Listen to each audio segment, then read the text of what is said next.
Mulachak. Circle Creek! Mulachak. Tops.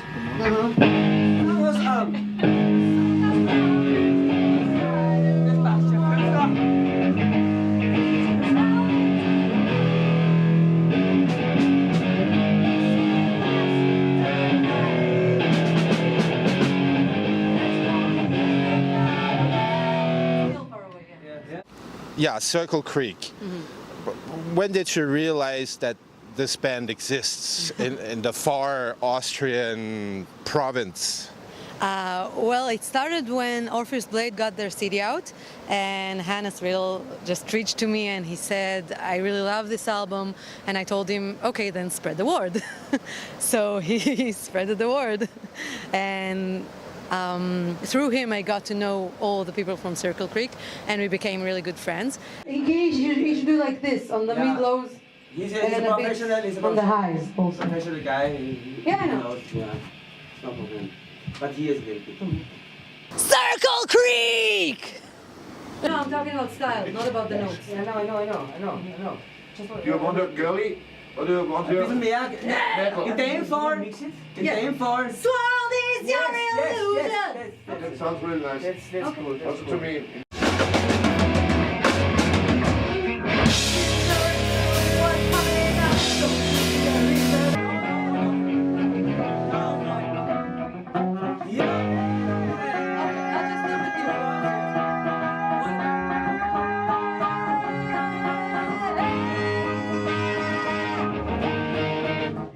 You can do it. Should I? Yeah, you can. But you have to be safe. Yes, we can. Yes, Like roll well for... Yes. The first is not. No, The only thing is Stop filming this. These are secrets. And we always said that, yeah, we've got to do something together. And we tried to arrange a show together, and it didn't work out because of a producer that it just didn't work out. But I just took the opportunity to come here and do, it was 1 year ago, to come here and do it with them, do a show together, because we really wanted to meet up, and we really wanted to do something together musically. And it was a very nice experience. And now when they have their 35th anniversary, they asked me to come here again. So here I am. Well, there's one other thing. We talked about that yesterday briefly. Your name Adi. Yeah. Because in Austria and Germany, it's like short for Adolf. Well, I'm Jewish, so it's most certainly not a shirt for Adolf. No, in Hebrew, in ancient Hebrew, it means like a jewel.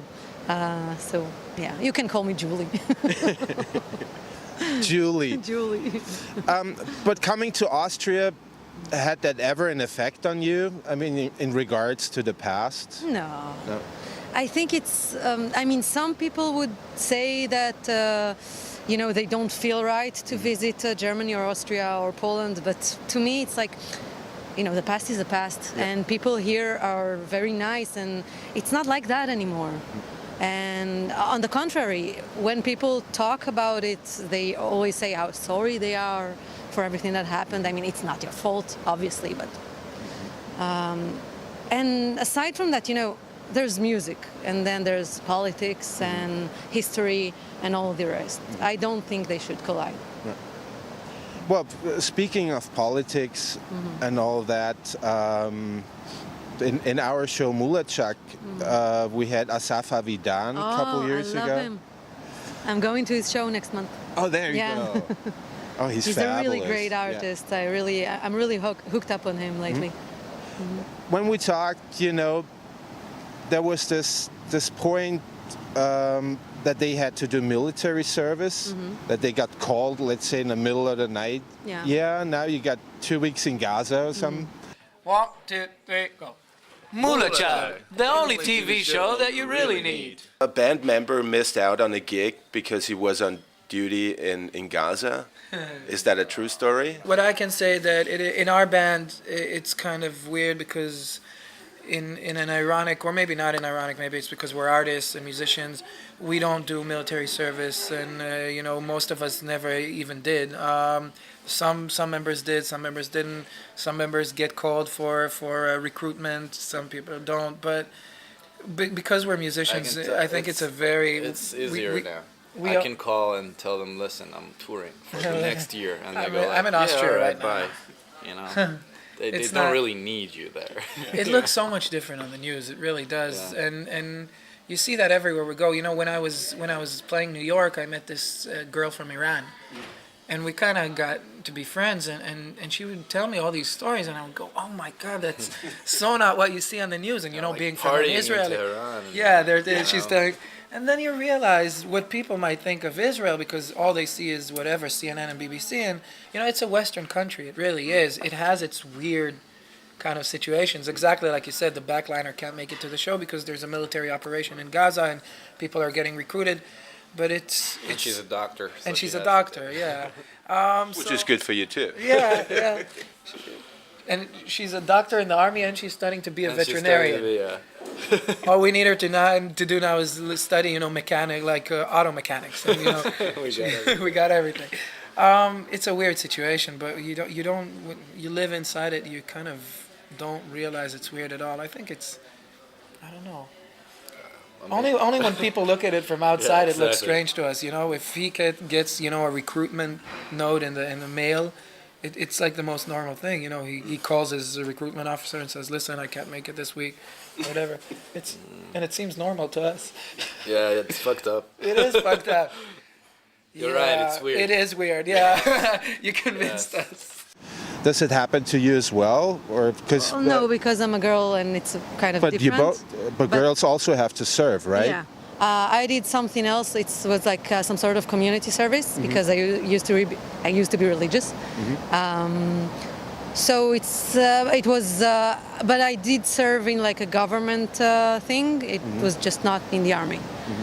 But yeah, all the boys and the girls in our country have to do something like that. To us, it's very normal. I know that. Yeah, that's what Asaf said. He said, "Yeah, it's just a part of life, and then you go to college or university. So it's not such a big a deal in our place, unless you're, in the front or something like that. But yeah, it sounds weird, Yeah, I know, but for us, it's just part of life. Yeah. You finish school, you go to the army, then you do your study. Well, yeah, you finish school and then you go, let's say, 2 weeks to war, and then you go to college or something. No, but it sometimes seems like it's dangerous to live in Israel. It's really not like that. It's everything is normal. Then once in 1, 2, 3, 4, 5 years, we've got something. Some Scud missiles. Sometimes it can be like a war, but sometimes it just we're so used to it. But if you tour Tel Aviv or the other places in Israel, you feel normal. You feel like it's just every day. So it's not like kind of like suicidal mission to go to a discotheque or something. No, not at all. Because there were bombings in the past in Tel Aviv. Yeah, there was a time that it could get scary, but it was 10, 15 years ago, I think, 10 years ago, something like that. And now it's, most of the time it's quiet. And even if you hear about something, it's really up north or south. But the center is, I don't know, just feels normal. How much does the special situation of Israel in that neighborhood affect your music, your writing? Actually, not at all, because again, I don't think that it should collide. Many Israeli bands like to take that and write about it, but I don't know. It was never something that I felt like I should write about. I really like more personal stuff, relationships. I don't really like to write about politics, but that's only me. It's not good. Just my personal taste. I'm really into poetry and literature, and my style of writing is different than that. For you personally, who are, let's say, the top three metal singers of all time? Oh, wow. On the top of my head. Well, Daniel Gildenau of Pain of Salvation. He's a big idol to me. I like the way how he plays with his voice, and very, very emotional. And this is, I think, when I've heard them, it was the first time I cried with a metal, with a music in general. So I always hold this band close to my heart. Russell Allen of Symphony X. That was the first singer that I actually tried to imitate, like back then when I started singing. Try to get that heavy metal stuff. So I tried to, I've met him. I told him that, like, you made me a metal singer. On top of my head, well, they're all the classic metal, Iron Maiden, Judas Priest. We all love them. Yeah. Great singers, great bands. Bjorn Lande with what he did with Beyond Twilight, the first album, you know that? Oh, yeah. It's a beautiful album, beautiful vocals, very technical but emotional also at the same time. I'm probably forgetting lots. So many. I was just asking for three, so there are really so many. Yeah. One other thing to Circle Creek, they have a specialty. They're twin brothers. Yeah. How is it different, or is it any different working with twin brothers? I don't think it's different, but I like what they have going on between them. I mean, it feels so. They're on the same page. I mean, it seems like they probably have their difference, but it's still like something is clicking right between those two. And I think the whole city here, I think, knows them. It's like the twins. And I wish I had a twin sister or brother. Oh, do you have siblings at all? Yeah, but my sister and brother, they're older than me, and they're not into music at all. Did they come to shows of yours? No, my brother was once, and no, mom, dad, and my sister were never there. So you gotta do Wacken and then tell them, hey, go online. I'm live now. Yeah.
Adi. Yeah.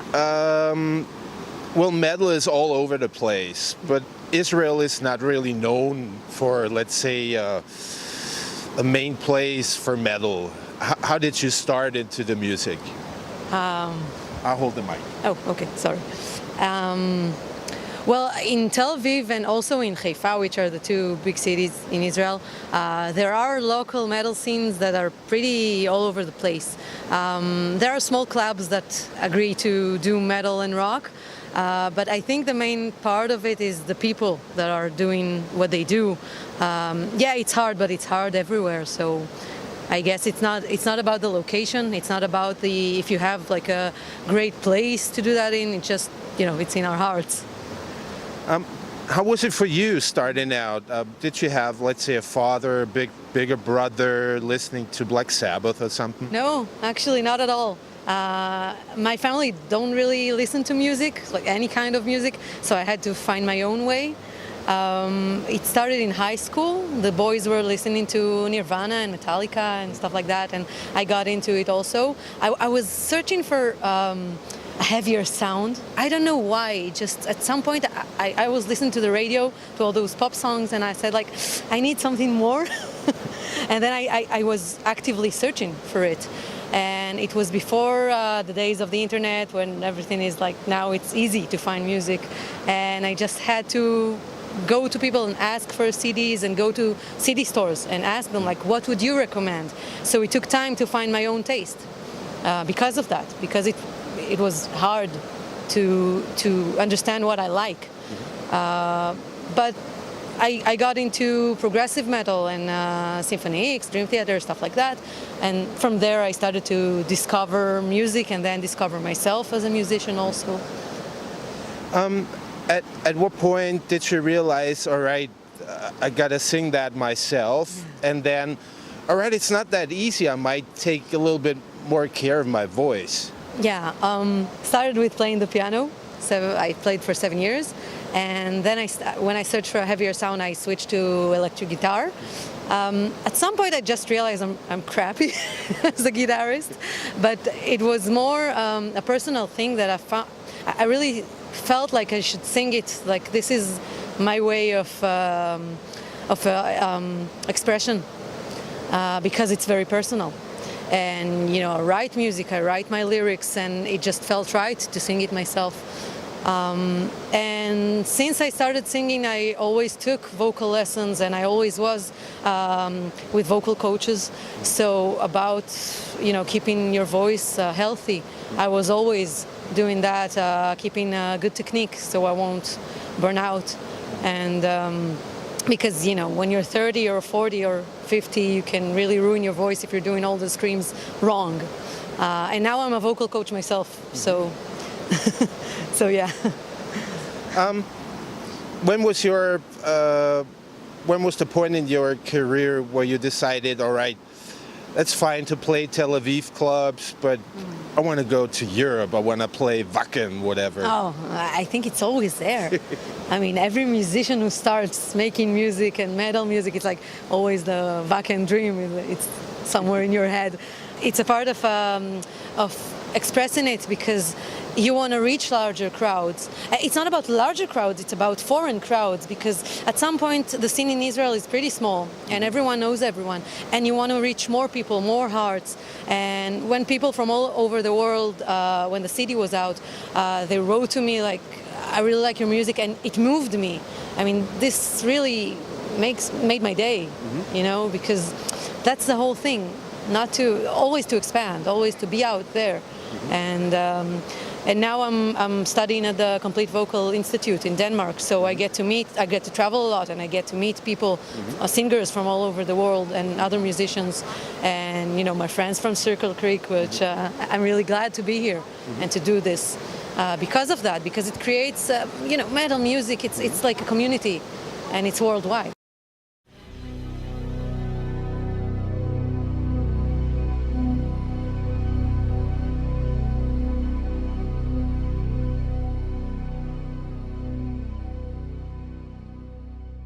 More noise for me.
I'm the cool guy, you're the pretty girl. Okay. Hi, my. Hi, my deep. It's hard to. Sorry. Hi, I'm Bitran from Orpheus Blade, here to do a show with Circle Creek. You're watching Mulachak, the only TV you need. Wonderful. Yeah? Mulachak.